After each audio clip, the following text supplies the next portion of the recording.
2, A Christmas Carol, the 2010 Christmas special, is written by Stephen Moffat and starring Matt Smith, Karen Gillan and Arthur Darvill. So Stephen Moffat wanted to make this episode more Christmassy as the end of time was darker and leading to David Tennant's regeneration. Moffat had never been so excited, which I can see why, as I love doing Christmas stories. He admitted that he laughed madly as he wrote the episode during April, and A Christmas Carol was probably his favourite Christmas story. So he wrote the story that's similar, which is a great idea. Obviously Charles Dickens already appeared in The Unquiet Dead, played by Simon Callow. So we get a cool opening where a spaceship is about to crash land on a planet. Captain says Christmas is cancelled, so Amy came in with her policewoman outfit and Rory dressing up as a Roman because they were having fun on honeymoon. Amy hopes the doctor isn't late again. She does get a message saying come along Pond, brilliant. It is a cool looking planet, it's so Christmassy. So the family begs Kazaran to release Abigail from her freezing chamber so she can have the Christmas with them, but he refuses, as he did with Spaceship landing safely.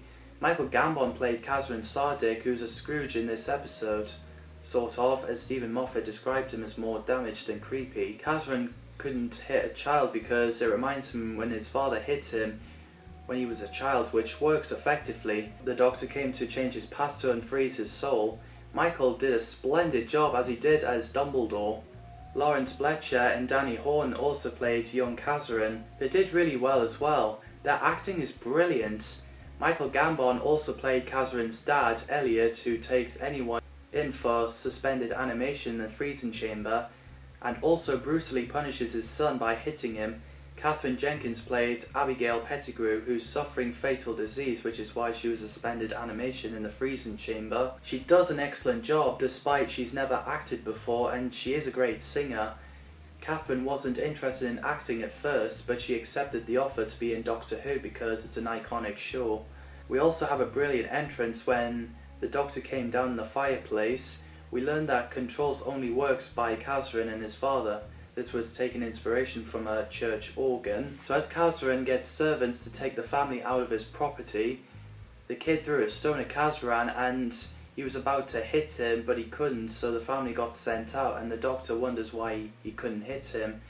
While the spaceship is trying to land safely, Amy phones the Doctor, and I love the scene where the Doctor gets distracted when he sees a flying fish around the street lamp. So the video of young Kazaran doing a vlog played, which is where we learn that he got hit by his dad, as he thinks that fish are dangerous. So the Doctor came back, introducing himself as Ghost of Christmas Past, so he used the TARDIS to take himself in the time where Kazaran is a child. He wasn't fooled by psychic paper. Kazaran wanted to see the fish, so the Doctor made his dreams come true. So they hid in the wardrobe as they have a conversation. The Doctor sees a tiny fish nibbling on his sonic screwdriver.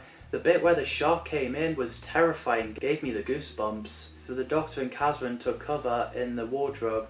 I loved his line when he's like, "There's a shark in my bedroom."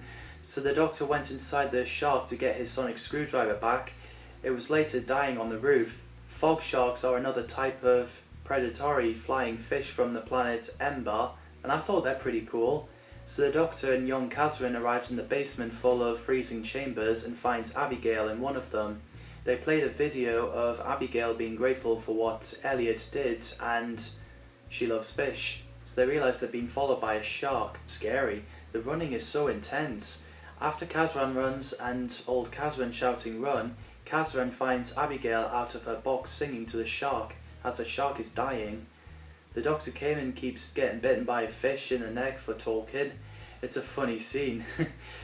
While old Kazaran looks at the picture of Abigail on his wall and looking at his old photos, the Doctor, Abigail and Kazaran took the shark into the fog.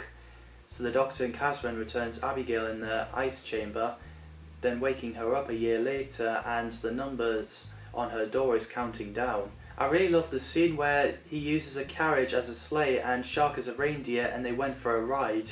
That's amazing. So the third time the Doctor, Kazaran and Abigail went to New York and Egypt and many places. Sixth time the Doctor appears with teenager Kazaran and seemingly gonna become more than friends with Abigail. As they arrived, Abigail seemingly crying outside the house, and she mentions that it's the life she can never have. So the doctor invites Abigail and Kazran in the house with the family while Kazran's helping the guy to decorate, and the doctor is playing the cards with a kid, Abigail, and her sister Isabella, who doesn't understand about every Christmas Eve. So they decide to have Christmas instead of the next day. After everyone pulled the crackers, the kid found the card inside it, the same one he played with the doctor. So after returning Abigail, Kazran kissed her. Then later, on Christmas Eve, at the poolside, Abigail wanted to tell Kazran the truth. So they kissed, and the doctor came in and begging them to leave, as he accidentally got engaged with Marilyn Monroe. So they returned Abigail again. Kazran wanted to end their Christmas Eve time because he's outgrown it.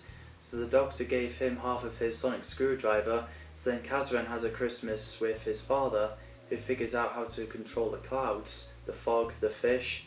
So Kazran left and closed the curtains on the doctor, so old Kazran sees his dad's portrait back on the wall. Amy, as a hologram, appeared, and I love the bit when Kazran was like, "Ghost, dressing up like that." So Rory pushed her out the way, saying eyes off the skirt, and Amy pushed him back, and saying that she does turn into a Roman.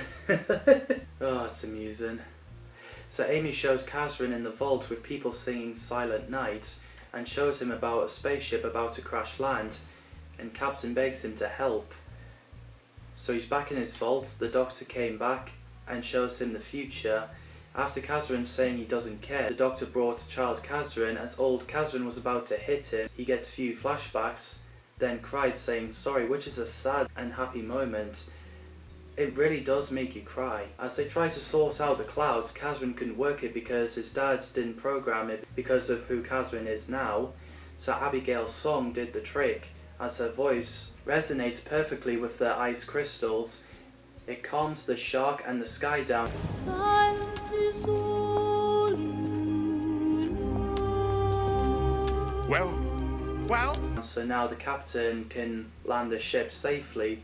While Abigail sings to Kazran, the doctor reunites with Amy and Rory and goes back to the TARDIS. Rory mentions that the doctor has got a call from Marilyn, while Kazran and Abigail flying in their carriage pulled by a shark. What a fantastic Christmas special. Definitely Matt Smith's best Christmas episode. I remember first seeing the trailer and I couldn't be more excited. What's so special about Christmas? I despise Christmas. Time can be rewritten. People can't.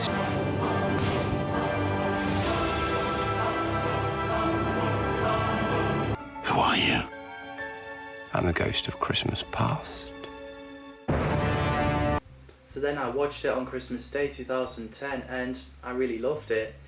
What did you think of this episode? Let me know in the comments down below. Can't wait to talk about Series 6. Thanks people as always for watching, and see you in the next video.